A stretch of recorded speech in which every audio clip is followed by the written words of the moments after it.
बंधुगण पूज्य पूजार परंपरा संपन्न होला परे ओडिया रे एक उक्ति अछि अतिथि देव भव। अतिथि को संबोधित करिबा, अतिथि को सम्मानित करिबा, अतिथि को स्वागत करिबा ओडिया संस्कृति रे ओडिया परंपरा रे परम धर्म परम कर्तव्य। नम्र निवेदन करिबी केन्दुझर लोकप्रिय जिलापाल सम्माननीय श्रीयुत विष्णु सिंह महोदय को मुख्य अतिथि को उत्तरीय पुष्पगुच्छ और फलक प्रदान करिया पाए। समस्त को नम्र निवेदन आम टे माँ मैंने हुड़हुड़ी और भाई मान को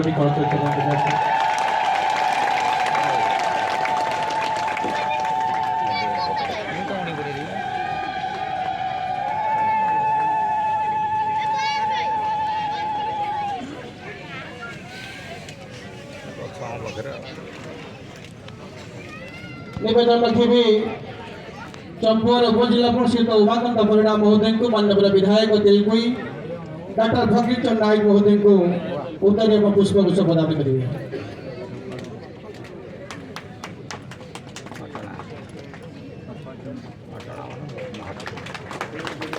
निवेदन रखी चंपुआर जिलापाल साल को माननीय विधायक पटना अखिल चंद्र नायक महोदय को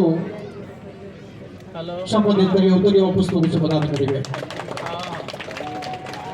निवेदन रखी जिला मुख्य खाद्य जोगान अधिकारी पवित्र मन साहू महोदय को केन्दुझर प्रिय जिलापाल विशाल सिंह महोदय को उत्तरीय पुष्पगुच्छ प्रदान करेंगे।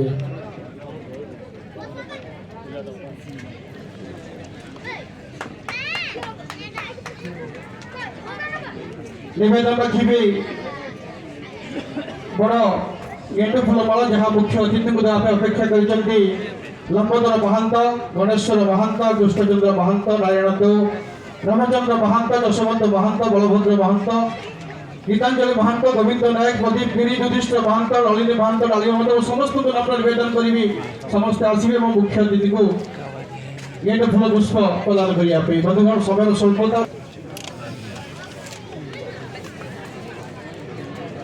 समस्त को विनम्र निवेदन आम टे करतली देवा हुड़हुड़ी देवा बहुत प्रतीक्षा अवस्था घटी आम प्रिय नेता केन्दुझर विकास विज्ञानी ओडिशार विकास नेतृत्व को विकास पुरुष आम प्रिय नेता केन्दुझर माटी मुह केन्दुझर माटी सुजोग ओडिशार प्रिय मुख्यमंत्री को स्वागत कर पुष्पगुच्छ माध्यम आम माटीर पुह मैंने माटीर भाई पारे समस्त को नम्र निवेदन आम जोरदार करतली मुख्य अतिथि को स्वागत करवा सम्मानित करवा सम्मानित करवा।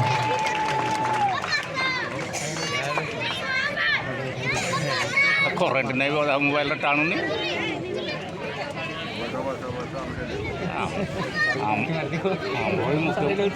मुख्यमंत्री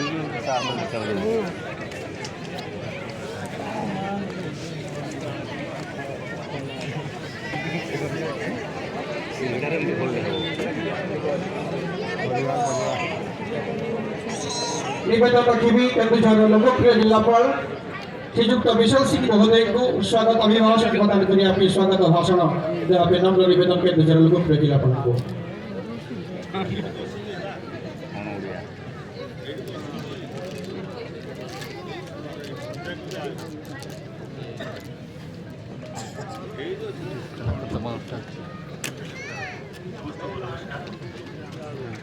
केन्दुझर जिलार चलित खरीफ सीजन 2025-26 धान किनार अनुष्ठानिक शुभारंभ समारोह मुख्य अतिथि माननीय मुख्यमंत्री उड़ीसा श्रीयुक्त मोहन चरण मांझी महोदय, सम्मानित अतिथि माननीय विधायक पटना श्रीयुक्त अखिल चंद्र नायक महोदय, माननीय विधायक तेलकोई डॉक्टर फकीर मोहन नायक महोदय तथा एठारे उपस्थित समवाय समिति सभ्यगण और प्रिय चाषी भाई और भौणी मैंने यह आमपाई एक बड़ सम्मान एवं सौभाग्यर विषय जे माननीय मुख्यमंत्री खरीफ सीजन 2025-26 केन्दुझर जिलार धान संग्रह अनुष्ठानिक शुभारंभ कर माननीय मुख्यमंत्री को दूरदृष्टिपूर्ण नेतृत्व में ओडिशा फार्मर ओरिएंटेड गवर्नेंस रे एक जातीय मॉडल भाव रे उभा होछि।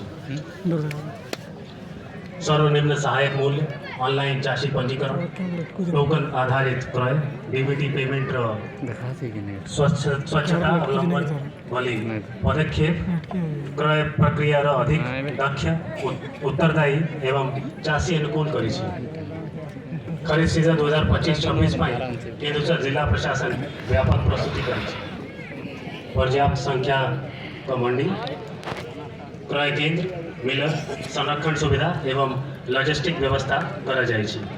पलासपंदा ठारे एही लैंप्स रे 4171 जन चाषी पंजीकरण करिथिबा बेले समस्त जिल्ला रे 79108 जन चाषी पंजीकरण करिसंती और सेमानक सुविधा पाई 95 टी धान संग्रह केन्द्र खोला जायछि।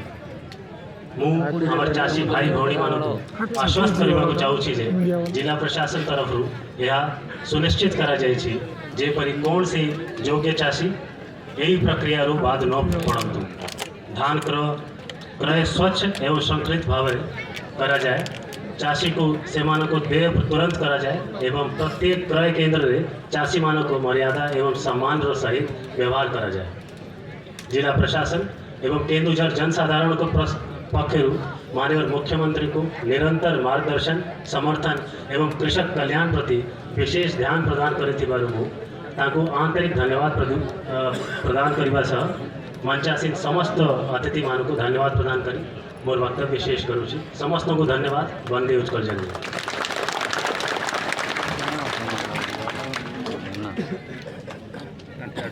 धन्यवाद सर आपणकर सारगर्भक तथ्यभित्तिक वक्तव्य समय विलंबित जहाँ प्रतीक्षा थिला केन्दुझर ओडिशा को समृद्ध पद आगे नवा गोटे पर गोटे विकास योजना को खाद्य जोड़ीदेवा विकास प्रक्रिया को त्वरित करवा एमती अनेक किसी आज एक ऐतिहासिक मुहूर्त भारत इतिहास धान सहायक मूल्य वृद्धि को 23 ରୁ 31 टंका कर एक ऐतिहासिक निष्पत्ति घोषणा थिला।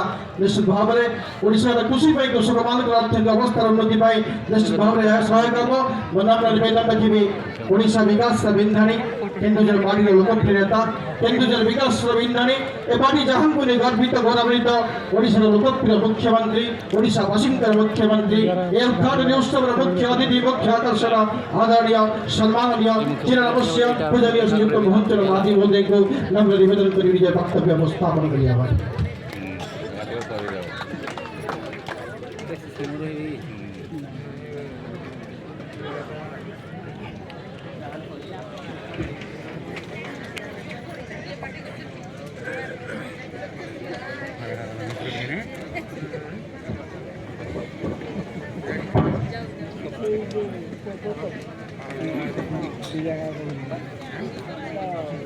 बोनस पाउडर है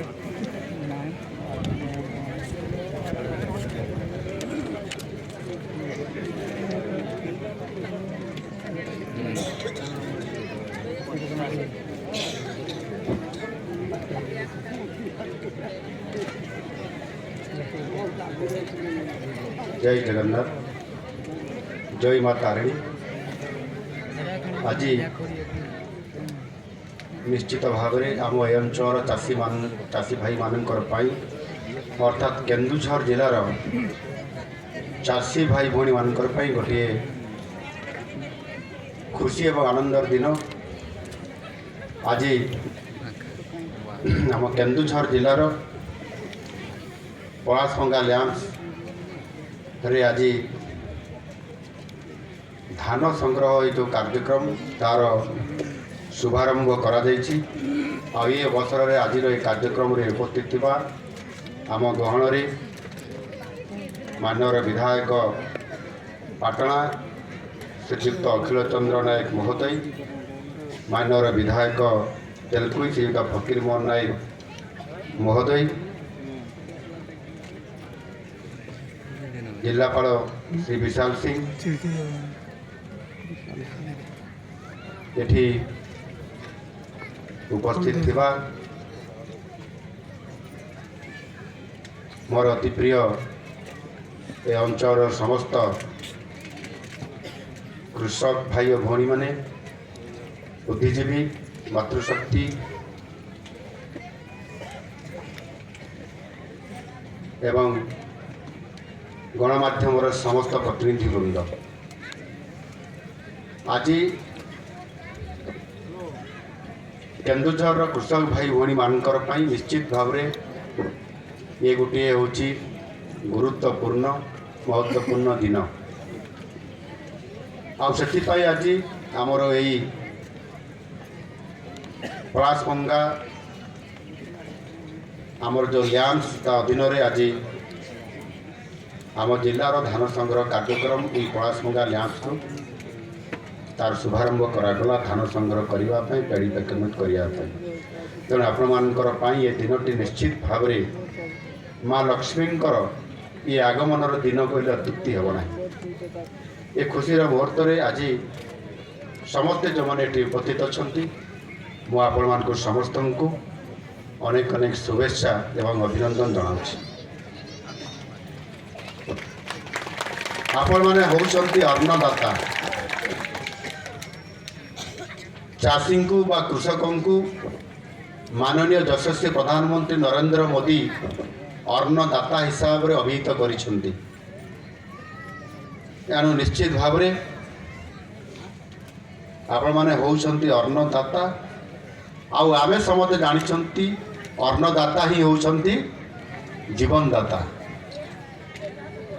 ଆପଣଙ୍କର ତ୍ୟାଗ ଦାୟିତ୍ୱବୋଧ ଦେଶର ରାଜ୍ୟର ସାମଗ୍ରିକ ବିକାଶରେ ଇଏ ନିଶ୍ଚିତ ଭାବରେ ଏକ ଆଧାରଶିଳା ହେଇକି ରହିଛି। ଆଉ ଅନ୍ନଦାତା ଯଦି ସୁଖୀ ରହିବ ତାହେଲେ ନିଶ୍ଚିତ ଭାବରେ ଆମେ ସମସ୍ତେ ସୁଖୀ ରହିବା। ଆଉ ଆମେ ଯଦି ସମସ୍ତେ ସୁଖୀ ରହିବା ତାହେଲେ ଆମ ଓଡ଼ିଶା ମଧ୍ୟ ସୁଖୀ ରହିବ, ଆମ କେନ୍ଦୁଝର ମଧ୍ୟ ସୁଖୀ ରହିବ, ଆଉ ସର୍ବୋପରି ଆମ ଭାରତବର୍ଷ ମଧ୍ୟ ସୁଖୀ ରହିବ। ତେଣୁ ନିଶ୍ଚିତ ଭାବରେ ଆମ ସରକାର ଲୋକଙ୍କର ସରକାର ଏଥିରେ ଚାଷୀଙ୍କର କେମିତି ରୋଜଗାର ବଢ଼ିବ, ଆୟ ବଢ଼ିବ ଏବଂ ଆୟ ବଢ଼ିଲେ ଆମ ପିଲାମାନେ କେମିତି ଭଲରେ ରହିବେ, ଭଲ ପିନ୍ଧିବେ ଆଉ ଭଲରେ ଭଲ ବିଦ୍ୟାଳୟରେ ଅର୍ଥାତ୍ ବିଦ୍ୟାଳୟରେ ଭଲ ଭାବରେ କେମିତି ପାଠ ପଢ଼ିବେ, ତାଙ୍କର ଦେହ ଟିକେ କେମିତି ଭଲ ରହିବ, ଯଦି ଦେହ ଖରାପ ହେଲେ ଭଲ କେମିତି ଚିକିତ୍ସା ଟିକେ କରିପାରିବା ଏବଂ ଆମେ ସମସ୍ତେ ସେଥିପାଇଁ ଆଜି ଏଇଥିପାଇଁ ଆମ ସରକାର ଚାଷୀଙ୍କୁ ଆଜି ଅଧିକ ଗୁରୁତ୍ୱ ପ୍ରଦାନ କରୁଛନ୍ତି। ଏ ପଳାଶଭଙ୍ଗା ଲ୍ୟାମ୍ପ ଇଏ ହେଉଛି ମୋର ନିଜର ଏ ଲ୍ୟାମ୍ପ। ଅର୍ଥାତ୍ ଏ ପଳାଶଭଙ୍ଗା ଲ୍ୟାମ୍ପ ହେଉଛି ମାନ୍ୟବର ମୁଖ୍ୟମନ୍ତ୍ରୀଙ୍କର ଲ୍ୟାମ୍ପ। ଏଣୁ ନିଶ୍ଚିତ ଭାବରେ ମୋତେ ଆଜି ଖୁସି ଲାଗୁଛି ଯେ ମୋ ଲ୍ୟାମ୍ପରେ ଆଜି ମୁଁ ପ୍ରଥମରେ ତ ଜଣେ ମୁଁ ଚାଷୀ, କାହିଁକି ନା ଚାଷ କାମ ଜାଣିଛି, ହଳ ଧରିବି ଜାଣିଛି, ବିଲ କାମ ଜାଣିଛି, କେମିତି ମଡ଼ା ଦିଆଯାଏ ସେ କଥା ବି ଜାଣିଛି।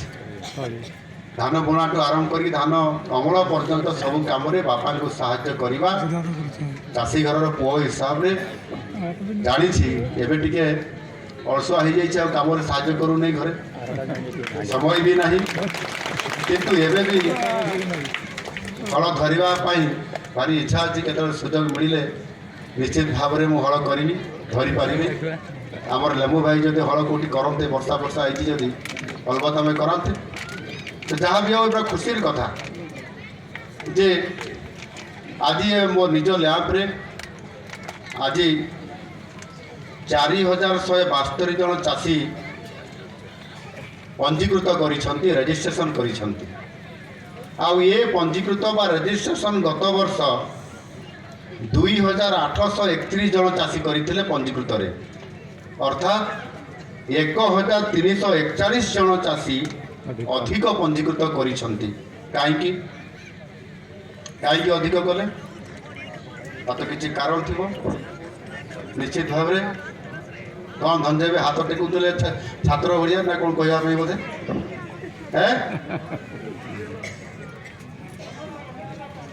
ଆଚ୍ଛା, ବୋନସ୍ କହୁଛନ୍ତି ବା ଯେଉଁଟା ସରକାରୀ ଭାଷାରେ ହେଉଛି ଇନପୁଟ୍ ଆସିଷ୍ଟାଣ୍ଟ। ଇନପୁଟ୍ ଆସିଷ୍ଟାଣ୍ଟ ଆମେ 800 ଟଙ୍କା ଦେଲେ ବୋଲି ଯେଉଁ ଚାଷୀ ଦିନେ ଚାଷ କାମରେ ମୁହଁ ଫେରେଇ ନେଉଥିଲା, ଆଜି ସେଇ ଚାଷୀ ପୁଣି ତାର ଜମିରେ ଚାଷ କରିବା ପାଇଁ ଆଜି ପୁଣି ଆଉ ଥରେ ମନ ବଳେଇକି ଚାଷ କାମ ବଢ଼େଇଲା।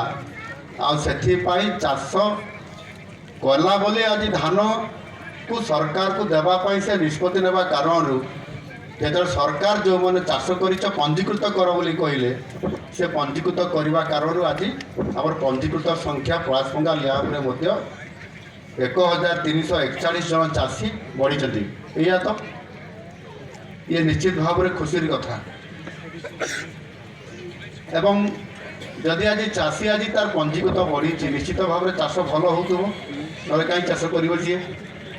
ଲୋକମାନେ ମୁହଁ ଫେରାଇ ନେଉଥିଲେ ବୋଲି କହୁଥିଲେ ଗତ ସରକାର ସମୟରେ। ତା ଆଗରୁ ମଧ୍ୟ ଲୋକମାନେ ଯେତେବେଳେ ଋଣ କରିକି ଚାଷ କରୁଥିଲେ, ଚାଷର ଉତ୍ପାଦନ କମି ଯାଉଥିଲା ଏବଂ ପ୍ରାକୃତିକ ବିପର୍ଯ୍ୟୟ କାରଣରୁ ମଧ୍ୟ ଧାନ ନଷ୍ଟ ହେଉଥିଲା, ତାର କ୍ଷତିପୂରଣ ସରକାର ଦେଉନଥିଲେ। ସେ କାରଣରୁ ଚାଷୀ ତାହାର ଋଣ ଶୁଝି ପାରୁନଥିବା କାରଣରୁ କ'ଣ କରୁଥିଲା? ଆତ୍ମହତ୍ୟା କରୁଥିଲା। ଚାଷୀ ଆତ୍ମହତ୍ୟା କରୁଥିଲା, କେତେବେଳେ ବିଷ ପିଇ ଦେଉଥିଲା। ସେ ବିଷ ପୁଣି କୀଟନାଶକ ସେଇ ଚାଷ କାମରେ ଲାଗୁଥିବା ସେଇ ବିଷ, ଆଉ କେତେବେଳେ ମଧ୍ୟ ସିଧାସଳଖ ସୁଇସାଇଡ୍ କରିଦେଉଥିଲା। ଆପଣଙ୍କର ଦୌଡ଼ି ଲଗେଇକିରି ଏ କାମ କରୁଥିଲା ବିଗତ ଦିନରେ। ଆମେ ସମସ୍ତେ ଦେଖିଛନ୍ତି। ଆମ ସରକାର ଆସିଲା ପରେ ଯେଉଁଦିନ ଆମ ସରକାର ଶପଥ ପାଠ ଗ୍ରହଣ କଲେ ଜୁନ୍ ମାସ 12 ତାରିଖରେ, ସେଇ ବର୍ଷ ହିଁ ଚାଷ ଅମଳ ସମୟରେ ପଞ୍ଜୀକୃତ କରି ଚାଷୀଙ୍କୁ ଇନପୁଟ୍ ଆସିଷ୍ଟାଣ୍ଟ ହିସାବରେ 800 ଟଙ୍କା ଆମେ ପର୍ କ୍ୱିଣ୍ଟାଲରେ ଚାଷୀକୁ ଆମେ ଆର୍ଥିକ ସାହାଯ୍ୟ ଇନପୁଟ୍ ଆସିଷ୍ଟାଣ୍ଟ ବା ଯାହା ଆମର ଧନଞ୍ଜୟ ଭାଇ ଭାଷାରେ ବୋନସ୍ ଆମେ ତାଙ୍କୁ ପ୍ରଦାନ କଲେ। ଏଇଆ ତ।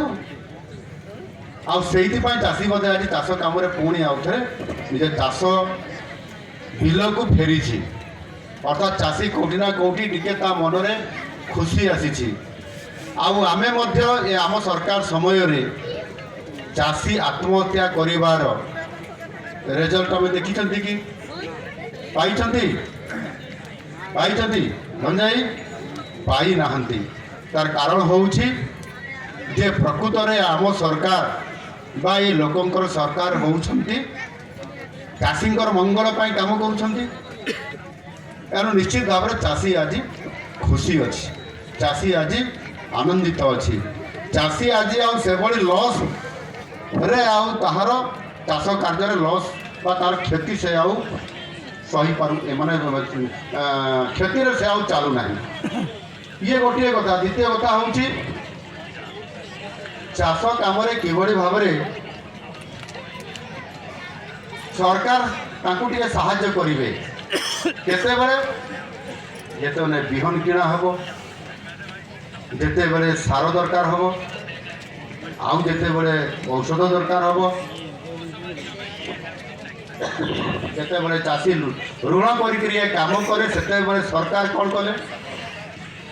ଠିକ୍ ସମୟରେ ତାଙ୍କୁ ପ୍ରଧାନମନ୍ତ୍ରୀ କୃଷକ ସମ୍ମାନ ନିଧି ଯୋଜନାରେ PM କିଷାନ ଯୋଜନାରେ ବର୍ଷକୁ 6,000 ଟଙ୍କା ହିସାବରେ କେତୋଟି କିସ୍ତିରେ? 3ଟି କିସ୍ତିରେ ସେ ଚାଷୀଙ୍କୁ ତାହାର ଆକାଉଣ୍ଟରେ ପଇସା ପଠାଇଦେଲେ। ଅନୁରୂପ ଭାବରେ ରାଜ୍ୟ ସରକାର ମଧ୍ୟ, ଆମ ସରକାର ମଧ୍ୟ, ମାନେ ଲୋକଙ୍କର ସରକାର, ଆପଣଙ୍କର ସରକାର ମଧ୍ୟ ଚାଷୀଙ୍କୁ 2ଟି କିସ୍ତିରେ ବର୍ଷକୁ କେତେ ଟଙ୍କା ଦେଲେ? ଜୋରରେ ଆମ ଚାଷୀ କହୁନାହାନ୍ତି। ଆମ ଚାଷୀ ଟିକେ ବୋଧେ ଏଇ ଖାଇବା ସମୟ ହେଇଗଲା ତ, ଆଉ ବ୍ୟାଟେରୀ ଚାର୍ଜ ନାହିଁ, ଜୋରରେ କହିବା ନାହିଁ। ଆମେ ଟିକେ ଜୋରସେ ଆମେ କହିବା କି ନାହିଁ? 4,000 ଟଙ୍କା 2ଟି କିସ୍ତିରେ ଦେଲେ କି ନାହିଁ? ତାହେଲେ ଚାଷୀ ତାହେଲେ ଚାଷ କାମରେ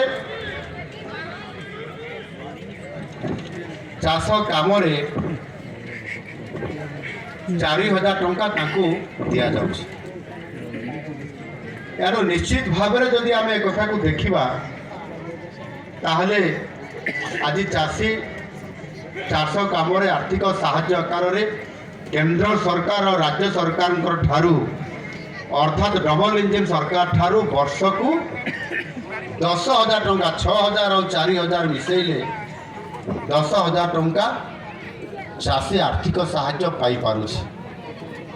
एमिति भी जदि आमे देखिबा ताहले निश्चित भाव में आज आमे इनपुट असिस्टेंट हिसाब से आमे जतबेले देखिलु जे 20,70,000 चाषी जो माने इनपुट असिस्टेंट पाइबारे जो माने पंजीकृत करथिले जड़े छोट चाषी टू आरंभ करिकी बड़ चाषी पर्यंत आमर ए गाँव लेम्बई टी बड़ चाषी केते जमी अच्छी वो 17 एकर अच्छी से भाव में आउ टे बड़ चाषी भी थे छोट चाषी भी अच्छा जदि आम ये मिसवा सब समस्ते आमर ये बालीसुआर टक भाई भी थे कड़े गले अच्छा टक भाई से गोटे बड़ चाषी जमी बहुत तो बड़ चाषी जदि आम देखा आउ छोट चाषी देखा एवरेज जदि पकेबा ताहले पर क्विंटाल रे 800 टंका हिसाब रे जदि आम मिसेबा ताहले निश्चित भाव में गोटे परिवार को गोटे सीजन रे केते टंका आसुछि आम हिसाब करी नथिबा जो माने चाषी भल हिसाब करी नथिबे पैसा तो अकाउंट को पड़े गला हिसाब किए करिछि आमे गोटे चाषी एवरेज रे 41,000 टंका लाभ पाउछि गोटे सीजन रे गरीब रे केवल मु रवि को जाऊ नहीं 41,000 टंका गोटे परिवार लाभ आसुछि एवरेज रे किए लक्ष्य भी पाउछि किए 2 लाख भी पाउछि आउ किए 41,000 टंका भी टिके कम पाउछि गोटे परिवार को खरीब रे लाभ एतकी आसुछि आमे 800 टंका इनपुट असिस्टेंट देवा कारण एवं से भाव में जदि आम देखा ताले मु कहूँ ए पीएम किसान और सीएम किसान केते पाउछंती 10,000 टका पाउछंती अनेक चाषी परिवार माँ भौणी माने आमे समस्ते सुभद्रा योजना अंतर्भुक्त कि नहीं आमे सुभद्रा योजना समस्ते पाउछंती चाषी परिवार मध्य जदि याकू आमे मिसेइबा केते पाउछंती वर्ष रे सुभद्रा योजना रे चाषी परिवार 10,000 टंका पाउछंती ये 41,000 टंका इनपुट असिस्टेंट पीएम किसान सीएम किसान रे 10,000 टंका एवं सुभद्रा योजना 10,000 टंका केते हला बिरजा भाई 61,000 टंका गोटे वर्ष रे गोटे चाषी परिवार आर्थिक सहायता ये केवल लाभ ये रिटर्न नुह ये लाभ पाउछंती कि नहीं गोटे आगुरी पाउथिले कि आगुरी मिलुथिला मिलु नथिला एवं ताहा सहित मध्य इनपुट असिस्टेंट बिल्कुल बा बोनस मिलु नथिला आपण माने जानिथिबे पूर्व सरकार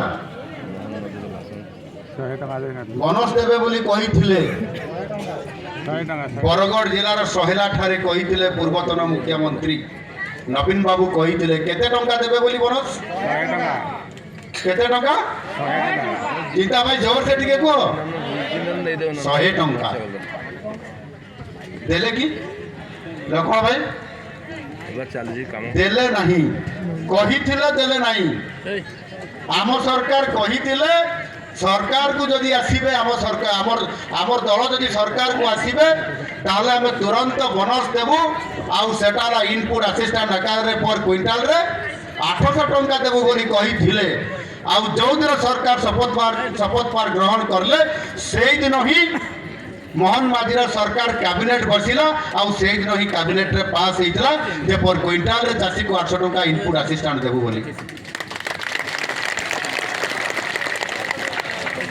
आउ चाषी जो समय रे धान संग्रह कला संगे संगे टोकन मिलला एवं 800 टंका हिसाब रे तांको पर क्विंटाल रे मिलला ये सत कि नुह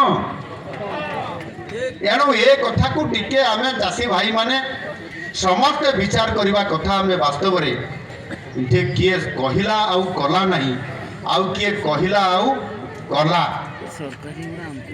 एणु करी आम सरकार जहाँ कहती ताहा करिकी देखांती आम सरकार करिकी देखैला मु मिछ कहबी मु तो आपनकर घरर कार भाई हेइथिबी काहार पुओ हेइथिबी आउ काहार ପରିବାରର ଜଣେ ହିତ ସାଧକ ହୋଇଥିବି। ତେଣୁ ନିଶ୍ଚିତ ଭାବରେ ଯଦି ଏ କଥାକୁ ଆମେ ଦେଖିବା, ମୁଁ ତ ମିଛ କହିବି ନାହିଁ, ଆପଣମାନେ ପାଉଛନ୍ତି। ତେଣୁ ନିଶ୍ଚିତ ଭାବରେ ଆଜି ଏ କେନ୍ଦୁଝର ଜିଲ୍ଲାର ଏଇ ପଳାଶଭଙ୍ଗା ଲ୍ୟାମ୍ପ ଭଳି ଆମର ଜିଲ୍ଲାରେ ସମୁଦାୟ 82ଟି ପ୍ୟାକ୍ସ ଏବଂ ଲ୍ୟାମ୍ପସ୍ ରହିଛି। ଆମ ଜିଲ୍ଲାରେ ବି ପ୍ୟାକ୍ସ ଲ୍ୟାମ୍ପସ୍ ତ ଅଛି, ପ୍ୟାକ୍ସ ଅଛି କି ନାହିଁ ମୁଁ ଜାଣିନାହିଁ, ଆମର ଅଜୟ ଭାଇ କହିବେ। ପ୍ୟାକ୍ସ ବି ଅଛି, ଆନନ୍ଦପୁର ଏରିଆରେ ପ୍ୟାକ୍ସ ଅଛି ଅଛି ଆଚ୍ଛା। ଲ୍ୟାମ୍ପ ଆଉ ପ୍ୟାକ୍ସ କୋଷ୍ଟାଲ ଏରିଆରେ ତାକୁ ପ୍ୟାକ୍ସ କହନ୍ତି, ଆଉ ଆମ ଭଳିଆ ଏ କେନ୍ଦୁଝର ଭଳିଆ ଅଞ୍ଚଳରେ ତାକୁ ଲ୍ୟାମ୍ପସ୍ କୁହାଯାଏ। ତେଣୁ ଏ ସମୁଦାୟ 82ଟି ପ୍ୟାକ୍ସ ଏବଂ ଲ୍ୟାମ୍ପସ୍ ଅଛି। କିନ୍ତୁ ସରକାର ଧାନ ସଂଗ୍ରହ କେନ୍ଦ୍ର 95ଟି ଖୋଲିଛନ୍ତି ଆମ କେନ୍ଦୁଝର ଜିଲ୍ଲାରେ। ଆଉ ଏ ବାବଦରେ ମଧ୍ୟ ମୁଁ ନିଜେ ରାଜ୍ୟର ମୁଖିଆ ହିସାବରେ ଗତ ବୁଧବାର ଦିନ ମନ୍ତ୍ରିମଣ୍ଡଳର ପୁରା ଟିମ୍କୁ ନେଇକରି ଆମେ ଗୋଟେ ସମୀକ୍ଷା ବୈଠକ ବସିଥିଲୁ ଏବଂ ସେଥିରେ ଅଫିସରମାନେ ବି ସମ୍ପୂର୍ଣ୍ଣ ଭାବରେ ବସିଥିଲେ ଏବଂ ଏ ଧାନ ସଂଗ୍ରହ ବା ପେଡ଼ି ପ୍ରୋକ୍ୟୁରମେଣ୍ଟ କାମ କେମିତି ଭାବରେ ସ୍ୱଚ୍ଛତାର ସହିତ ହେବ, ଟ୍ରାନ୍ସପାରେନ୍ସି ହେବ, ସେଥିପାଇଁ ମଧ୍ୟ ଏ କାମ କରିବା ପାଇଁ ନିଷ୍ପତ୍ତି ନେଇଛୁ। ଯଦି କୌଣସି ଅଧିକାରୀ, ଯଦି କୌଣସି ରାଇସ୍ ମିଲର ବା ଯଦି କୌଣସି ଦଲାଲି ଯଦି କୌଣସି ଜାଗାରେ ହେବ, ସ୍ୱଚ୍ଛତା ଯଦି ଠିକ୍ ନ ରହିବ ଏବଂ ଯଦି କଟନୀ ଛଣ୍ଟନି ବି ହେବ, ତାହେଲେ ନିଶ୍ଚିତ ଭାବରେ ସେ ଜେଲ୍ ଯିବ ସିଧା, ଆଉ କିଛି ତାର ଆଉ ତ କିଛି ନାହିଁ। ଏ କଥାକୁ ସ୍ପଷ୍ଟ ଭାବରେ ମୁଁ ସେଦିନ ମୋ ମନ୍ତ୍ରିମଣ୍ଡଳର ସମସ୍ତ ସଦସ୍ୟମାନଙ୍କୁ ମୁଁ ନିର୍ଦ୍ଦେଶ ଦେଇ ସାରିଛି। ଯେଉଁ ଜିଲ୍ଲାର ଯିଏ ଇନଚାର୍ଜ ଅଛନ୍ତି ସେ ଜିଲ୍ଲାକୁ ଯାଇକି 2-2ଟି ଜିଲ୍ଲା ଜଣେ ଜଣେ ମନ୍ତ୍ରୀ ଅଛନ୍ତି ଦେଖିବା ପାଇଁ। ଏଣୁ ନିଶ୍ଚିତ ଭାବରେ ଅବହେଳା ହେଲେ ଫଳ ଭୋଗିବେ, ଆଉ ସେଥିପାଇଁ ଆପଣମାନଙ୍କର ପରିଶ୍ରମର ଫଳ ସମ୍ପୂର୍ଣ୍ଣ ଭାବରେ ପାଇବେ ଆପଣ ନିଶ୍ଚିତ ଭାବରେ। ଏ କଥା ଆଜି ଆମ ସରକାର ନିଶ୍ଚିତ ଆଜି ଆପଣମାନଙ୍କୁ ପ୍ରତିଶ୍ରୁତି ଦେଉଛନ୍ତି। ଏତିକି ମାତ୍ର କଥା ଅଛି, ବାକି ଆଉ 2-3ଟି ମୁଁ କଥା କହିବା ପାଇଁ ଚାହୁଁଛି। ଏଥିରେ ଆମ ରାଜ୍ୟ ନିଶ୍ଚିତ ଭାବରେ ଅଧିକ ଲାଭ ଓଡ଼ିଶାର ଚାଷୀମାନଙ୍କୁ ପ୍ରଦାନ କରୁଛନ୍ତି। ଭାରତ ବର୍ଷରେ କୌଣସି ଚାଷୀ ଓଡ଼ିଶାର ଚାଷୀ ଭଳିଆ ଏତେ ଆର୍ଥିକ ସାହାଯ୍ୟ କୌଣସି ସେ ପଞ୍ଜାବୀ କହନ୍ତୁ ଆଉ କୌଣସି ଜାଗାରେ ବି କହନ୍ତୁ ଏଭଳି ଭାବରେ କେହି ପାଆନ୍ତି ନାହିଁ। ବସ ଭାଇ, ଏଇଟା ଭାଷଣ ଦେବାର ଅଛି, ପ୍ରଶ୍ନ ଉତ୍ତର ଦିଆଯାଉନି ଯେ ତୁମେ ପ୍ରଶ୍ନ ପଚାରିବ। ଏଠି ତୁମେ ଉତ୍ତର ଯେତେବେଳେ ପ୍ରଶ୍ନ ପଚାରିବ ମୋତେ ଏପଟେ ଗ୍ରୀନ୍ ରୁମ୍ରେ ମୁଁ ଯେତେବେଳେ ଯିବି ସେତେବେଳେ ପଚାରିବ, ମୁଁ ସବୁ ଉତ୍ତର ଦେବା ପାଇଁ ରେଡ଼ି ଅଛି ହେଲା। ଏବେ ପ୍ରଶ୍ନ ପଚାରିକି ଡିଷ୍ଟର୍ବ କର ନାହିଁ। ତେଣୁ ନିଶ୍ଚିତ ଭାବରେ ଆଜି ଭାରତ ବର୍ଷର କୌଣସି ରାଜ୍ୟରେ ଖରିଫ ସିଜନକୁ ଛାଡ଼ିଦେଲା ପରେ, ଖରିଫ ଋତୁକୁ ଛାଡ଼ିଦେଲା ପରେ ରବି ଋତୁରେ ମଧ୍ୟ ଇନପୁଟ୍ ଆସିଷ୍ଟାଣ୍ଟ କାହାକୁ ଦିଆଯାଉ ନାହିଁ। ଧାନ ସଂଗ୍ରହରେ ଇନପୁଟ୍ ଆସିଷ୍ଟାଣ୍ଟ ଦିଆଯାଉନି 800 ଟଙ୍କା ହିସାବରେ। କୌଣସି ରାଜ୍ୟ ନାହିଁ, ଛତିଶଗଡ଼ ବି ନାହିଁ, କୌଣସି ରାଜ୍ୟ ନାହିଁ। ଓଡ଼ିଶା କେବଳ ଦେଉଛି। ଇଏ ବ୍ୟତିକ୍ରମ ଅଛି, ଓଡ଼ିଶା ଦେଉଛି, ଆପଣମାନଙ୍କ ସରକାର ଦେଉଛନ୍ତି। ତେଣୁ ସେଥିପାଇଁ ଆଜି ଆମର ଆୟ ଏଥିରେ ବହୁତ ଚାଷୀର ବଢ଼ିଛି, ଆଉ ସେ କଥା ମଧ୍ୟ ମୁଁ କହୁଛି। ଏଥିରେ ଗୋଟିଏ କଥା ମୁଁ ଅନୁରୋଧ କରିବି କିନ୍ତୁ ଆପଣମାନଙ୍କୁ, ସେଟା ହେଉଛି ଆମେ ଧାନ ଫସଲ ତ କରୁଛନ୍ତି କିନ୍ତୁ ଟିକେ ଅଣଧାନ ଫସଲ ଟିକେ କରିବା ନାହିଁ। ଅଣଧାନ ନନ୍ ପ୍ୟାଡ଼ି ଅଣଧାନ ଫସଲ କାହାକୁ କୁହାଯାଏ? କୁହ ଭିଡ଼ିଓ ଭାଇ। ହଁ, ପନିପରିବା ଆଉ ମକାଟା, ହଁ ମକା ବି ହେଇପାରିବ, ମାଣ୍ଡିଆ ବି ହେଇପାରିବ, ତେଲ ଜାତୀୟ, ଡାଲି ଜାତୀୟ। ତା ତେଲ ଜାତୀୟ କହିଲେ ସୂର୍ଯ୍ୟମୁଖୀ, ଟିସି, ରାଶି, ସୋରିଷ ଏ ସମସ୍ତ କଥା ବୁଝାଯିବ। ଏବଂ ଆପଣଙ୍କର ଡାଲି ଜାତୀୟ କହିଲେ ହରଡ଼, ସୋଲା, ବୁଟ, ଚଣା, କୋଳଥ, ବିରି, ଏ ଯେତେ ପ୍ରକାର ମାନେ ଆପଣଙ୍କ ଡାଲି ଜାତୀୟ ଆମେ ଟିକେ ଏହାକୁ କୁହାଯାଏ ଫସଲର ବିବିଧକରଣ କୁହାଯାଏ, ତାକୁ ଇଂରାଜୀରେ କୁହାଯାଏ କ୍ରପ୍ ଡାଇଭର୍ସିଫିକେସନ୍। ଆଣିକରି ଆମେ ଟିକେ କ୍ରପ୍ ଡାଇଭର୍ସିଫିକେସନ୍ ଆଡ଼କୁ ଆଣିକରି ଯିବା। ଆଉ ସେଥିପାଇଁ ମୁଁ ଆପଣମାନଙ୍କୁ ସମସ୍ତଙ୍କୁ ଏ କଥା କହିବା ପାଇଁ ଆଜି ମୁଁ ଏତେ ଦୂରରୁ ଆଜି ଟିକେ ଡେରିରେ ହେଲା ପରେ ମଧ୍ୟ ମୁଁ ଏଠି ଆସିକରି ଆପଣମାନଙ୍କର ପାଖରେ ପହଞ୍ଚିଲି। ତେଣୁ ସେଥିରେ ମାଣ୍ଡିଆ ଚାଷ ବି କହିଛନ୍ତି, ଭାଇ ଜଣେ କିଏ ମକା ଚାଷ ବି କହିଲେ, ବିପିନ ଭାଇ ନା କିଏ। ତ ଏ ଯେଉଁ ଚାଷ ଆମେ ଯେଉଁ ଆଜି ଡାଇଭର୍ସିଫିକେସନ୍ କରିବା, ଏହା କରିବା ଦ୍ୱାରା ନିଶ୍ଚିତ ଭାବରେ ଆମେ ଅଧିକ ଲାଭ ପାଇପାରିବା। ଆଉ ସେଥିପାଇଁ ମୁଁ ଏ କଥା ଆପଣମାନଙ୍କର ପାଖରେ ଏ କଥାଟି ରଖିଲି। କାହିଁକିନା ଆଜି ଓଡ଼ିଶାର ଚାଷୀ ସଂଖ୍ୟା ଏଠି 60%ରୁ ଅଧିକ ହେବ ଚାଷୀ ଚାଷ ଉପରେ ନିର୍ଭର କରନ୍ତି ଏବଂ ଚାଷ କାର୍ଯ୍ୟରୁ ଯେତିକି ଆୟ ହୁଏ, ଯେତିକି ଆମେ ରେଭିନ୍ୟୁ ଆଜି ସରକାରକୁ ଦେଉଛନ୍ତି, ତାହା 18%ରୁ 20%କୁ ବି ଟପି ନାହିଁ। କିନ୍ତୁ 60%ରୁ ଅଧିକ ଚାଷୀ ଆଜି ଚାଷ କାମରେ ନିୟୋଜିତ ଅଛନ୍ତି ଏବଂ ସେମାନେ ଚାଷ କାମ କରିବା ପରେ ଆମର ରାଜ୍ୟ ଜିଡିପିରେ ଆମର କୌଣସି ପ୍ରକାରର ବଢ଼ିବାର କୌଣସି ସମ୍ଭାବନା ଆଉ ଦେଖାଯାଉ ନାହିଁ। ଏପଟେ ଆମେ ମଧ୍ୟ କହିଛୁ ଚାଷୀର ଆୟକୁ ଦ୍ୱିଗୁଣିତ ନହେଲେ ବହୁଗୁଣିତ ମଧ୍ୟ କରିବା ପାଇଁ। ତାହେଲେ କେବଳ ଯଦି ଆମେ ଧାନ ଚାଷ କରିବା ତାହେଲେ କେବେ ବି ଆମେ ଆମର ଆୟ ଦ୍ୱିଗୁଣିତ ବା ବହୁଗୁଣିତ ହେଇପାରିବ ନାହିଁ। ସେଥିପାଇଁ ଆମକୁ କ୍ରପ୍ ଡାଇଭର୍ସିଫିକେସନ୍ ବା ଫସଲର ବିବିଧକରଣ କରିବା ପାଇଁ ଆମକୁ ନିଷ୍ପତ୍ତି ନେବା ପାଇଁ ପଡ଼ିବ। ଆମେ ଗାଁ ଗହଳିରେ ଟିକେ ନିଜେ ଖାଇବା ପାଇଁ ଚାଷ କରୁଛନ୍ତି, ସିଏ ବି ଗୋଟେ ସିଜିନ୍ରେ ସରୁଛି, ଆର ସିଜିନ୍ ଗଲାବେଳକୁ ଡାଲି ସର୍ଟ ହେଉଛି, ଆମେ ଦୋକାନରୁ କିଣି ଆଣିକରି ଡାଲି ବି ଖାଉଛନ୍ତି। ଯିଏ ଟିକେ ଅଧିକ କରୁଛି, ଲେମ୍ବୁ ଭାଇ ଭଳିଆ ଲୋକ, ସେ ତାର ବର୍ଷ ତମାମ ଖାଉଛି। ଖାଇଲେ ବି କ'ଣ କରିବ, ସେ ତ ପୁଣି ଭଲ ଡାଲି ଭଲ ଚାଷ ତ କରିବେ ନାହିଁ, ସେ ପୁଣି କିଣି ଆଣିବେ। କିନ୍ତୁ ଆମେ କିଣିବା ତ ନାହିଁ, କିନ୍ତୁ ଆମେ ମଧ୍ୟ ମଣ୍ଡିରେ ଡାଲି ଦେବା, ମଣ୍ଡିକୁ ମଧ୍ୟ ପଠେଇବା ଆମେ ମାଣ୍ଡିଆ, ମଣ୍ଡିକୁ ମଧ୍ୟ ପଠେଇବା ଆମେ ମକା। ଇଏ ପ୍ରକାର ଆମେ କରିପାରିବା କି? ତୈଳ ଜାତୀୟ ଯେତେ ସବୁ ଆମେ ରାଶି, ଟିସି ଆଉ ସୂର୍ଯ୍ୟମୁଖୀ ଆଉ ଯେତେ ପ୍ରକାର ତୈଳ ଜାତୀୟ ଆମେ ଉତ୍ପାଦନ କରିବା, ସେ ଶସ୍ୟକୁ ଆମେ ମଣ୍ଡିକୁ ଦେବା, ପଇସା ଆମେ ପାଇବା, ବୋନସ୍ ସରକାର ଦେବେ। ଆଜି ସରକାର ନିଷ୍ପତ୍ତି ନେବା ପାଇଁ ଯାଉଛନ୍ତି, ଯିଏ ତେଲ ଜାତୀୟ ଡାଲି ଜାତୀୟ କରିବେ ତାଙ୍କୁ ବୋନସ୍ ଅଧିକ ଏଇଭଳି ଭାବରେ ଯେମିତି ଧାନରେ ଆମେ ଦେଲୁ। ଆଜି 3100 ଟଙ୍କାରେ ଧାନ ଆଜି ଚାଷୀ କିଣୁଛି। ଆଗରେ 2300 ଟଙ୍କା ଥିଲା, 2100 ଟଙ୍କା ଥିଲା, 2000 ଟଙ୍କା ଥିଲା ଧାନର ଯେତେବେଳେ ସର୍ବନିମ୍ନ ସହାୟକ ମୂଲ୍ୟ। ସେତେବେଳେ ଯେତେବେଳେ ଇନପୁଟ୍ ଆସିଷ୍ଟାଣ୍ଟ ବା ବୋନସ୍ ନଥିଲା, ସେତେବେଳେ ଆପଣଙ୍କର ଧାନର ଅଭାବୀ ବିକ୍ରି ହେଉଥିଲା, ଡିଷ୍ଟ୍ରେସ୍ ହେଉଥିଲା କି ନାହିଁ? ଧାନର ଅଭାବୀ ବିକ୍ରି ହେଉଥିଲା କି ନାହିଁ? 2000 ଟଙ୍କା ଜାଗାରେ କ୍ୱିଣ୍ଟାଲରେ ସରକାରୀ ରେଟ୍ ବେଳକୁ ରାଇସ୍ ମିଲରଠୁ ଆରମ୍ଭ କରି ହାଟରେ କି ଅନ୍ୟ ଜାଗାରେ 1200-1300 ଟଙ୍କାରେ ବିକ୍ରି ହେଉଥିଲା ଧାନ। ହେଉଥିଲା କି ନାହିଁ? ଚାଷୀ ତାର ଉଚିତ ମୂଲ୍ୟ ପାଉଥିଲା, ଲସ୍ରେ ରହୁଥିଲା। ଆଉ ଯେତେବେଳେ ଆଜି ଆମ ସରକାର ଆସିଲା, ଆଜି ଦେଖନ୍ତୁ ଆଜି 3100କୁ 3100 କମିବ ନାହିଁ। ଟିକେ ଟିକେ କେଉଁଠି ଅଭ୍ୟାସ ଥିବା କାରଣରୁ କେଉଁଠି ରାଇସ୍ ମିଲର ପାଖରେ ହେଉ ବା ଲ୍ୟା ଉପରେ ବା ପ୍ୟାକ୍ସରେ ହେଉ ବେଳେବେଳେ 2 କିଲୋ 3 କିଲୋ କଟନୀ ଛଟନୀ ବି ହେଉଥିଲା। ସେଥିପାଇଁ ବୋଧେ ପାଟିତୁଣ୍ଡ ବି କରୁଥିଲେ କିଛି ଚାଷୀ ଭାଇମାନେ, ହେଉଥିଲା ଟିକେ ଟିକେ ଅଜୟ ଭାଇ ହେଉଥିଲା। କିନ୍ତୁ ଯେତେବେଳେ ଧର୍ମଗଡ଼ ହେଲା ସେ ବି କମିଲା। କିନ୍ତୁ ଆମେ ବି ବେଳେବେଳେ ଯେତେ ଏଫେକ୍ଟିଭ୍ ମାନର ଧାନ ଦେବା, ଆମେ ସେତେ ବି ପଇସା ନେବ, ଗଣି ପାଣି ପିଇବ, ଧାନ ବି ଦେବ ଏଫେକ୍ଟିଭ୍ ମାନର, ପଇସା ବି ରୋକ ଠୋକ ପୁରା ଏକଦମ ପୁରା ଟଙ୍କା। ଆପଣମାନେ ଏବେ ଆମେ ପରୀକ୍ଷା କରୁଥିଲୁ ଯେ ମେସିନ୍ରେ ଧାନ କେମିତି କେଉଁ କ୍ୱାଲିଟିର ଏଫେକ୍ଟିଭ୍ର ମାନ କି ନାହିଁ, ଆଉ ସେଇ ଅନୁସାରେ ପଇସା ତୁମର ଧାର୍ଯ୍ୟ ହେବ। ଏ କଥାକୁ ମଧ୍ୟ ଆମେ ବି ହକ୍ ଚାଷୀ ହିସାବରେ ଆମେ ଭଲ ଧାନ ଦେବା ଆଉ ପୁରା ଭଲ ପଇସା ବି ନେବା।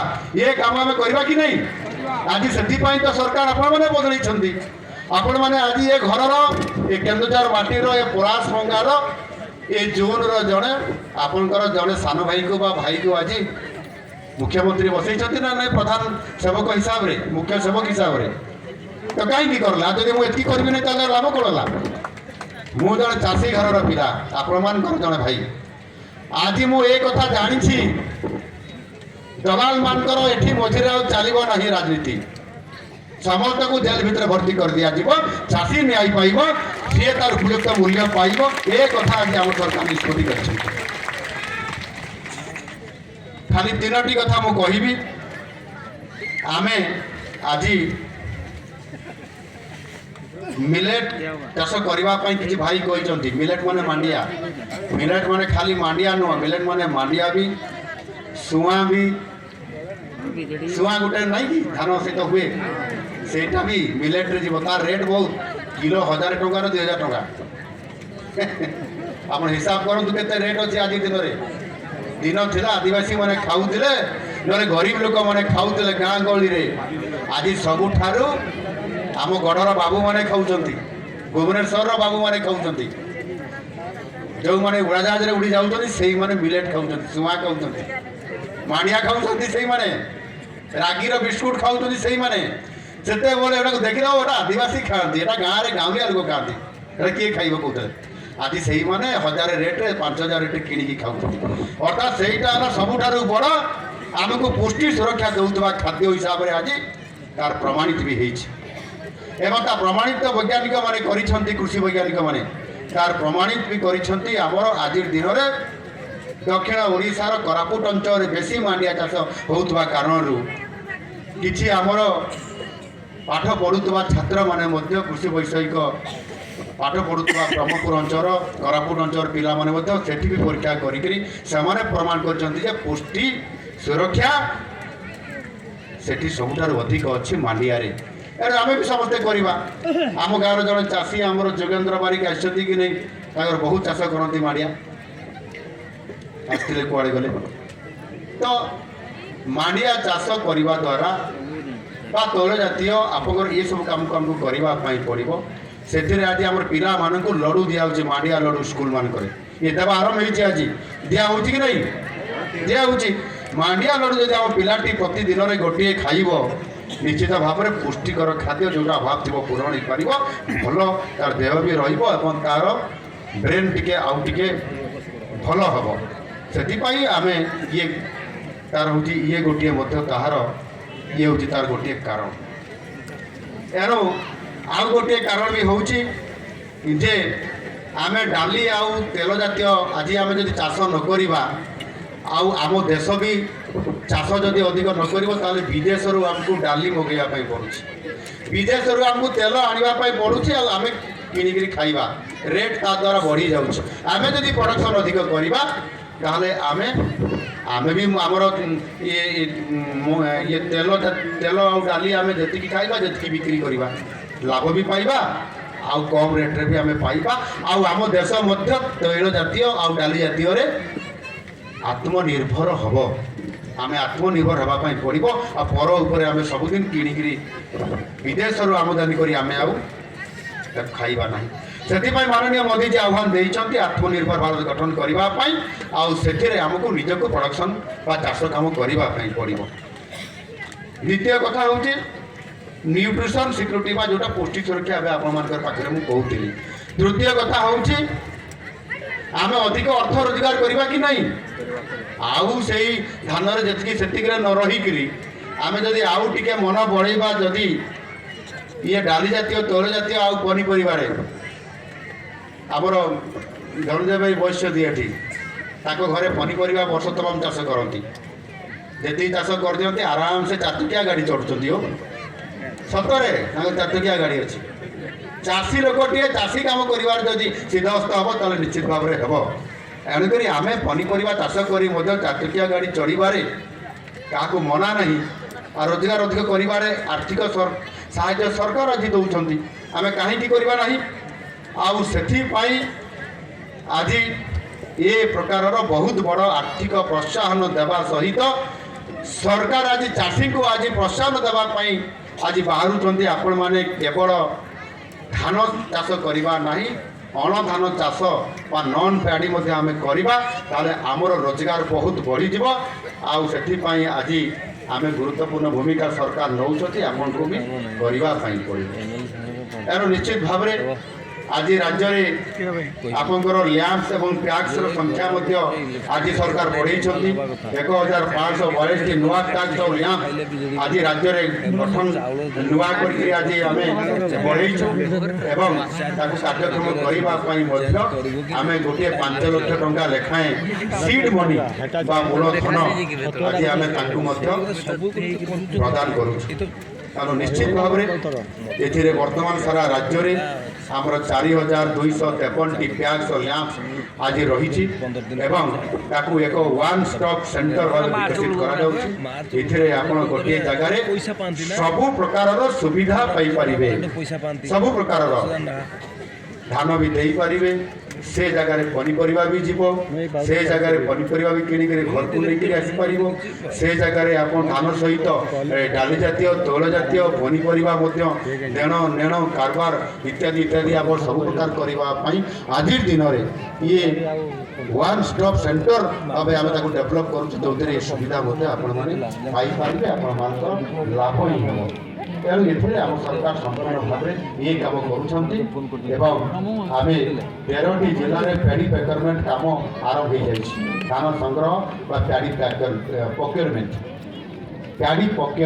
ଇଏ କାମ 13ଟି ଜିଲ୍ଲାରେ ହେଇଛି ଏବଂ ଅନ୍ୟ ସବୁ ଆପଣଙ୍କର ପ୍ରୋକ୍ୟୁରମେଣ୍ଟ କାମ ଆପଣଙ୍କର ଜାନୁଆରୀ 10 ତାରିଖ ସୁଦ୍ଧା ସବୁ ଜିଲ୍ଲାରେ ଧାନ କିଣା କାମ ଆରମ୍ଭ ହେଇଯାଇଥିବ ଏବଂ ଯେଉଁ ଅଞ୍ଚଳ ଧାନ ଚାଷ ଡେରିରେ ହୁଏ, ଏବେ ଧାନ କଟା ଚାଲିଛି, ଆମର ପ୍ରାୟ କେବଳ ସରିଗଲାଣି। କ'ଣ ସୁରେନ ଭାଇ ସରିଯାଇଛି ନା ନାହିଁ? ସରିଯାଇଛି ଆମର, କିନ୍ତୁ ଏବେ ବି କୋଷ୍ଟାଲ ଏରିଆର ଧାନ କଟା ଚାଲିଛି, ଆହୁରି ମାସେ ଚାଲିବ। ଭଦ୍ରକରେ ଆପଣଙ୍କର ଜଗତସିଂହପୁରରେ କେନ୍ଦ୍ରାପଡ଼ାରେ ଏ କାମ ଚାଲିବ। ତେଣୁ ନିଶ୍ଚିତ ଭାବରେ ମୁଁ ଏଠି ଆପଣମାନଙ୍କୁ କହିବା ପାଇଁ ଚାହେଁ ଯେ ଏ କାମକୁ ସରକାର ଭଲ ଭାବରେ ଦେଖୁଛନ୍ତି, କାହିଁକିନା ଚାଷୀ ହେଉଛନ୍ତି ଆମର ଅନ୍ନଦାତା ଆଉ ଆମର ଜୀବନଦାତା, ଆଉ ନିଶ୍ଚିତ ଭାବରେ ଆମ ସମସ୍ତଙ୍କୁ ସୁଖୀ ରଖିବା ପାଇଁ ଚାଷୀ ସୁଖୀ ରହିଲେ ତ ରଖିବ। ସେଥିପାଇଁ ଆମେ ଯେତେବେଳେ ପଢ଼ୁଥିଲେ ପାଠ କ'ଣ ସେ ଲେଖା ହେଇଥିଲା, ଚାଷ କାମ ଯାହାର କେଡ଼େ ସୁଖ ସେହି ସିନା ଯୋଗାଉଛି ଦୁନିଆକୁ ଆହାର। ଆଜି ମଝିରେ ଏ ଗୀତଟିଆ ଗାଉନଥିଲେ, କେଡ଼େ ଦୁଃଖ ତାହାର ବୋଲି କହୁଥିଲେ, ପୁଣି ଏବେ ଆଉ ଥରେ ଚାଷୀ କହିଲାଣି କେଡ଼େ ସୁଖ ତାହାର ବୋଲି। ଅର୍ଥାତ୍ ଏଠି ଆଜି ରେଜିଷ୍ଟ୍ରେସନ୍ ଯେତିକି ହେଇଛି, ଏଥିରୁ ଆପଣମାନେ ଜାଣିପାରୁଥିବେ କିଭଳି ଚାଷୀ ଚାଷ କାମ କରିବାରେ ଆଉ ଥରେ ସେ ମନ ମଧ୍ୟ ବଢ଼ିଛି। ଏଣୁ ଗତ ବର୍ଷ ମଧ୍ୟ 20 ଲକ୍ଷ ଚାଷୀ ସାରା ଓଡ଼ିଶାରେ 20 ଲକ୍ଷ ଚାଷୀ 7,000 କୋଟି ଟଙ୍କାର ଇନପୁଟ୍ ଆସିଷ୍ଟାଣ୍ଟ ବା ଇନପୁଟ୍ ସହାୟତା ତାଙ୍କୁ ଆମ ସରକାର ଦେଇଛନ୍ତି। ଏ ବର୍ଷ ତ ଆହୁରି ବଢ଼ିବାର ବହୁତ ସମ୍ଭାବନା ଆମର ଅଛି। ଆଉ ସେଥିରେ ଆମେ ମଧ୍ୟ କିଭଳି ଭାବରେ ଅଧିକ ଯେତେ ବଢ଼ିବେ ଚାଷୀଙ୍କୁ ଆର୍ଥିକ ସହାୟତା ଦେବା ପାଇଁ ଆମ ସରକାର ସକ୍ଷମ ଅଛନ୍ତି। ଏଣୁ ଆମେ ଧାନ କିଣା ଅଲରେଡ଼ି ହେଇଛି 6,30,438 ମେଟ୍ରିକ୍ ଟନ୍। ଆମ ଚଳିତ ବର୍ଷ ଆରମ୍ଭ ହେବାରେ ଏତିକି ହେଲାଣି, ଇଏ ଧୀରେ ଧୀରେ ବଢ଼ିବ।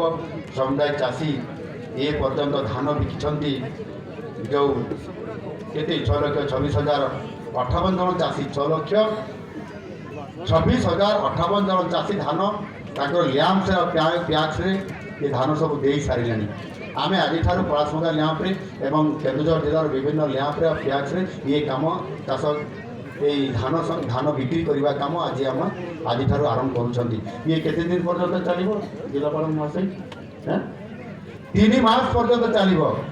3 মাস পর্যন্ত চালিব। আমি সে মাস ভিতরে আমি ধানকু যৌদিন টুকন পাইবার কেতে দিন ভিতরে মাসে টুকন অবধি কেতে 30 দিন অবধি রয়েছে। যদি কৌশি কারণ ল্যাপস হব তাহলে 7 দিন এক্সটেনশন হচ্ছে। এই কথাটাকে মনে রখিথিবে। মাসে ভিতরে যদি কৌশি কারণରୁ ଆପଣ ଧାନ ଦେଇପାରିଲେ ନାହିଁ ଲ୍ୟାମ୍ପରେ କିମ୍ବା ପ୍ୟାକ୍ସରେ କିମ୍ବା ଆମର ଯେଉଁ ସିଷ୍ଟମ୍ ଏବେ ଆଉ ଗୋଟେ ଅଛି କୁଆଡ଼େ ଆମେ ସିଧାସଳଖ ଲ୍ୟାମ୍ପରେ ନ ଦେଇକରି ବି ରାଇସ୍ ମିଲର ପାଖରେ ବି ଦେଇ ଦେଉଛନ୍ତି, ଆମକୁ ସୁବିଧା ହେଉଛି ବୋଲି କହୁଛନ୍ତି। ସେ ଯେଉଁଟା ବି କରନ୍ତୁ କିନ୍ତୁ ଟ୍ରାନ୍ସପାରାନ୍ସିରେ ଦେବ। ଯଦି 30 ଦିନ ଭିତରେ ଦେଇପାରିବେ ଆଉ 7 ଦିନ ଏକ୍ସଟେନସନ୍ ଅଛି, ଆମେ 7 ଦିନ ଭିତରେ ଦେବା। ଆଉ ଯଦି ଦେବାନି ତାପରେ ଯାଇକି କହିବା କୁଆଡ଼େ କୁଣିଆ ପଡ଼ିଥିବା ନହେଲେ ତୀର୍ଥ କରି ପଡ଼ିଥିବା ତାପରେ ଆସିକି ମୋ ଧାନ ଦିଅ, ଏମିତି ହେବ କି? ଇଏ ଚାଷ ସମୟରେ ଆମେ ଟିକେ ସତର୍କ ରହିଲେ ଆମେ ନିଶ୍ଚିତ ଭାବରେ ଆମେ ଆମର ଧାନ ଦେଇପାରିବା। ଏଣୁ ମୁଁ ଏଥିରେ ଆପଣମାନଙ୍କୁ କହିବା ପାଇଁ ଚାହୁଁଛି ଯେ ନିଶ୍ଚିତ ଭାବରେ ଆମେ ସମସ୍ତେ ଏଥିରେ ଚାଷ କାମରେ ଅଧିକ ଆମେ ସମସ୍ତେ ଧ୍ୟାନ ଦେବା ଏବଂ ଚାଷ କାମ କରିବା ଦ୍ୱାରା ଆମର ବହୁତ ଲାଭ ହେବ, ଆମ ପରିବାରର ଆର୍ଥିକ ଉନ୍ନତି ହେବ। ଆଉ ଚାଷର ଉନ୍ନତି କରିବା ପାଇଁ ଖାଲି ଯେ ଇନପୁଟ୍ ଆସିଷ୍ଟାଣ୍ଟ ଏବଂ PM କିଷାନ CM କିଷାନ ଦେଇଦେଲୁ, କିଛି ସୁଭଦ୍ରା ଯୋଜନା ପଇସା ଦେଲୁ, ସେତିକି ବି ନୁହଁ। ଆମ ସରକାର ଆହୁରି ଅନେକ ଯୋଜନା ତିଆରି କରିଛନ୍ତି। ମୁଖ୍ୟମନ୍ତ୍ରୀ କୃଷି ଉଦ୍ୟୋଗ ଯୋଜନା ଗୋଟେ ଅଛି, ଜାଣିଛନ୍ତି ତ ଲକ୍ଷ୍ମଣ ଭାଇ? ଏବଂ ସେଥିରେ ଆଉ କ'ଣ ଜାଣିଛ? ଆଜ୍ଞା ତ କହିଦେଲ, କ'ଣ ବହୁତ କଥା ଅଛି, ଗୋଟେ କଥା ତ କୁହ, ଗୋଟେ କଥା କ'ଣ କହୁନ? କେତେ ସବସିଡି ଦିଆଯାଉଛି ଚାଷୀଙ୍କୁ? ଭଲ ବଡ଼ ଚାଷୀ ଯଦି ଭଲ ବେଶୀ ଋଣ ନେବ ତାହେଲେ କେତେ ଯାଇ ସବସିଡି ଦିଆଯିବ?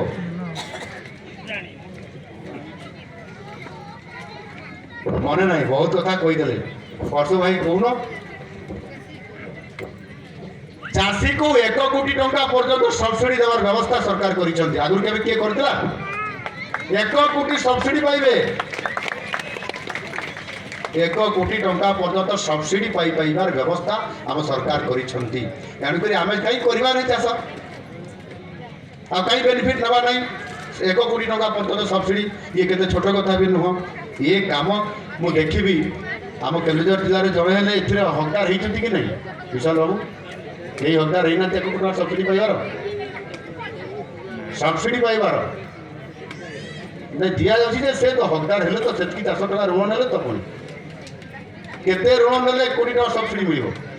10 କୋଟି 5 କୋଟି ତା ତ ଗୋଟେ ଥିବ ନା ଲିମିଟ୍ ଗୋଟେ। 5 କୋଟି ଥାଇପାରେ, କନଫର୍ମ ଆମେ ଟିକେ ହେଇପାରିନାହୁଁ। ତ ନିଶ୍ଚିତ ଭାବରେ ତାର ଗୋଟେ ଅଛି, ବେଶୀ ନୁହଁ, 5 କୋଟିରେ 1 କୋଟି ସବସିଡି ହେଇପାରେ, ନହେଲେ 7 କୋଟି 8 କୋଟି ଭିତରେ ହେଇପାରେ। ଆମେ କରିବା କଥା, ଏତେ ବଡ଼ ସବସିଡି ଆମେ କାହିଁକି ନେବା ନାହିଁ?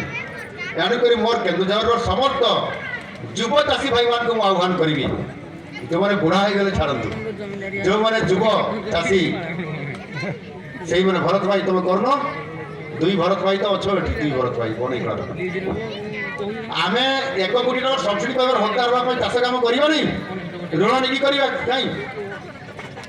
ଆମେ କରନ୍ତୁ। ମୁଁ ଆହ୍ୱାନ କରିବି ଆପଣମାନଙ୍କୁ ସମସ୍ତଙ୍କୁ। ଏବଂ ଯଦି ତମେ ଯିଏ କରିବ 1 କୋଟି ଟଙ୍କାର ସବସିଡି ପାଇବ, ମୁଁ ତା ଘରକୁ ଯିବି ତାକୁ ସମ୍ମାନିତ କରିବା ପାଇଁ, ତା ଘରକୁ ଯିବି ସେଇଠି। ତେଣୁ ନିଶ୍ଚିତ ଭାବରେ ସମ୍ମାନ ଦେବା ପାଇଁ ଆମେ ରେଡ଼ି ଅଛୁ। ଆର୍ଥିକ ପ୍ରୋତ୍ସାହନ ଏ ଦେବା ପାଇଁ ମଧ୍ୟ ଆମେ ସମ୍ପୂର୍ଣ୍ଣ ଭାବରେ ଏଥିରେ ଆମ ସରକାର ରେଡ଼ି ଅଛନ୍ତି। ଖାଲି ଆମେ ଇଏ ଚାଷ କାମ କୃଷି ନୁହଁ, ମୁଖ୍ୟମନ୍ତ୍ରୀ କୃଷି ଉଦ୍ୟୋଗ ଯୋଜନା ମାଧ୍ୟମରେ ଆମେ ସେଥିରେ ମଧ୍ୟ ଆମେ ମୁଖ୍ୟମନ୍ତ୍ରୀ କାମଧେନୁ ଯୋଜନା, ଇଏ ପଶୁପାଳନରେ ଯିବ, ପ୍ରାଣୀ ପାଳନରେ ଯିବ। ଇଏ ପ୍ରାଣୀ ପାଳନ ବା ମୁଖ୍ୟମନ୍ତ୍ରୀ କାମଧେନୁ ଯୋଜନା ଗୋଟିଏ ଅଛି। ଆପଣ କେତୋଟି ଗାଈ ଚାହିଁବେ ଆପଣ ପାଇପାରିବେ ଏବଂ ତାର ସବସିଡି ପାଇବେ। କେତୋଟି ଗାଈ କିଣିଲେ ଗୋଟେ ଗାଈ ମାଗଣା ବି ମିଳିବ। ଇଏ ବ୍ୟବସ୍ଥା ବି ଆମ ସରକାର କରିଛନ୍ତି। ଏଣୁ ମୁଖ୍ୟମନ୍ତ୍ରୀ କାମଧେନୁ ଯୋଜନା, ପ୍ରାଣୀ ସମୃଦ୍ଧି ଯୋଜନା, ମୁଖ୍ୟମନ୍ତ୍ରୀ କୃଷି ଉଦ୍ୟୋଗ ଯୋଜନା ମୁଁ ଆପଣମାନଙ୍କର ପାଖରେ କହିସାରିଛି। ଏ କଥା କରିବା ପାଇଁ ମଧ୍ୟ ଆପଣମାନେ ଅଧିକ ଆଗ୍ରହ ପ୍ରକାଶ କଲେ ନିଶ୍ଚିତ ଭାବରେ ଆମ ଚାଷୀ ଭାଇମାନେ ମଧ୍ୟ ସମ୍ପୂର୍ଣ୍ଣ ଭାବରେ ଅଧିକ ଆପଣମାନେ ଲାଭ ଆପଣମାନେ ସମ୍ପୂର୍ଣ୍ଣ ଭାବରେ ପାଇପାରିବେ। ତେଣୁ ମୁଁ ଆପଣମାନଙ୍କୁ ସମସ୍ତଙ୍କୁ ଅଧିକ ଗୁରୁତ୍ୱ ଦେବା ସହିତ ମୁଁ ଆପଣମାନଙ୍କୁ ଆଉ ଟିକେ ଚାଷ କାମ ଅଧିକ ହେବ, ସେଥିରେ ଆମର ଜଳସେଚନ କେମିତି ଅଧିକ ହେଇପାରିବ ସେଥିପାଇଁ ମଧ୍ୟ ଆମ ସରକାର ଗୁରୁତ୍ୱ ଆରୋପ କରିଛନ୍ତି। ଆଜି ଜଳସେଚନ ମନ୍ତ୍ରୀ ଘୋଷଣା କରିଛନ୍ତି 15 ଲକ୍ଷ ହେକ୍ଟର ଚାଷ ଜମିକୁ ଆଗାମୀ 3 ବର୍ଷ ଭିତରେ ଜଳସେଚନ କରିବେ। 15 ଲକ୍ଷ ହେକ୍ଟରରେ ଅଧିକ ମାନେ ଜମିରେ ଜଳସେଚନ ହେବ। ସେଥିରେ ପଳାଶଭଙ୍ଗା, କଣ୍ଡରାପୋଷି ପଞ୍ଚାୟତ, ରାଇକୋଲା ଗ୍ରାମ ପଞ୍ଚାୟତ, ଝୁମ୍ପୁରା ବ୍ଲକ, ପାଟନା ବ୍ଲକର କିଛି ଅଂଶ ଏବଂ ଚମ୍ପୁଆ ବ୍ଲକ ଆଉ ଜୁଡ଼ା ବ୍ଲକ, ଇଏ ସମସ୍ତେ ମଧ୍ୟ ଆଗାମୀ କିଛି ଦିନ ପରେ ଜଳସେଚନର ସୁବିଧା ପାଇବା ପାଇଁ ଯାଉଛନ୍ତି। କାନପୁର ଗୃହସେଚନ ଜଳସେଚନ ପ୍ରକଳ୍ପ ଆଗାମୀ ଆଉ କେତେ ମାସ 2-3 ମାସ ଭିତରେ ଏହା ତାହାର ଶୁଭ ଉଦ୍ଘାଟନ ହେବା ପାଇଁ ଯାଉଅଛି। দীর্ঘ দিনর আমার পড়ি রয়েছে কানপুর বৃহৎ জলসেচন প্রকল্পর কার্য সমাপ্ত উপরে আম সরকার আসিলা পরে আমি অধিক তাকে ফোকস করুছু খুব কম সময় ভিতরে উদ্ঘাটন হেবা পাই যাଉଛି ସେଥିପାଇଁ କଣ୍ଡରାପତିକୁ ଆଉ ଟିକେ ଆମେ ଲିଫ୍ଟ କରି ପାଣି ଉପରକୁ ଦେବା ରାୟକଳାକୁ ଲିଫ୍ଟ କରିକି ରାୟକଳା ପଞ୍ଚାୟତକୁ କିଛି ଗାଁକୁ କଭର କରିବା ପାଇଁ ବ୍ୟବସ୍ଥା କରାଯାଉଛି ପଳାଶପଙ୍ଗାକୁ କରିବାର ମଧ୍ୟ ଯୋଜନା ତା ଭିତରେ ଅନ୍ତର୍ଭୁକ୍ତ କରାଯାଉଛି ବାକି ଏପଟେ ବୋଧେ ଆଉ କାନପୁର ପାଣି ପହଞ୍ଚି ପାରିବ ନାହିଁ ତାପରେ ଆମେ ପରବର୍ତ୍ତୀ ପର୍ଯ୍ୟାୟରେ ଆମେ ଡିମାଣ୍ଡ କରିବା କାହାକୁ ଡିମାଣ୍ଡ କରିବା ରାଜ୍ୟ ସରକାରଙ୍କୁ କରିବା ମୁଁ ବି ଆପଣମାନଙ୍କ ସାଙ୍ଗରେ ଅଛି ଡିମାଣ୍ଡ କରନ୍ତୁ ନିଶ୍ଚିତ ଭାବରେ ତାକୁ ଆମେ କରିବା ପାଇଁ ମଧ୍ୟ ଆମେ ସେଥିରେ ଚେଷ୍ଟା କରିବା ଆଉ ସେଥିପାଇଁ ବ୍ୟାପକ ଭାବରେ ଆର୍ଥିକ ବ୍ୟବସ୍ଥା କରାଯାଇଛି ଆପଣଙ୍କ ଜଳସମ୍ପଦ ମନ୍ତ୍ରୀ ଏ ବ୍ୟବସ୍ଥା କରିଛନ୍ତି ଏଣୁ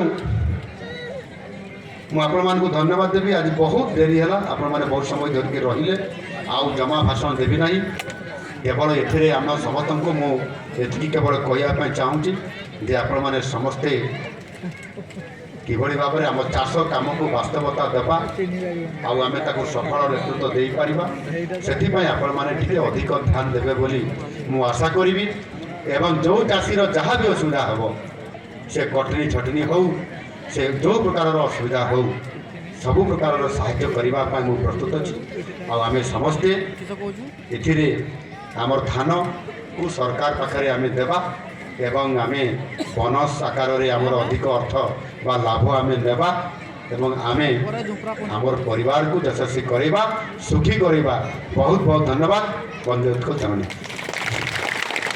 धन्यवाद ଆମ ପାର୍ଟିର ପ୍ରିୟ ନେତା ଓଡ଼ିଶାବାସୀଙ୍କର ମୁଖ୍ୟମନ୍ତ୍ରୀ ଓଡ଼ିଶାର ଲୋକପ୍ରିୟ ମୁଖ୍ୟମନ୍ତ୍ରୀ ଶ୍ରୀଯୁକ୍ତ ମୋହନ ଚରଣ ମାଝୀ 18 ବର୍ଷର ସରକାର ଓଡ଼ିଶାକୁ ସମୃଦ୍ଧ କରିବା ଓଡ଼ିଶାକୁ ବିକଶିତ କରିବା ପାଇଁ ଆପଣଙ୍କର ଉଦ୍ୟମ ଆପଣଙ୍କର ପ୍ରଚେଷ୍ଟା ବାସ୍ତବରେ ବିସ୍ମରଣୀୟ ସମୟ ବିଳମ୍ବିତ ନମ୍ର ନିବେଦନ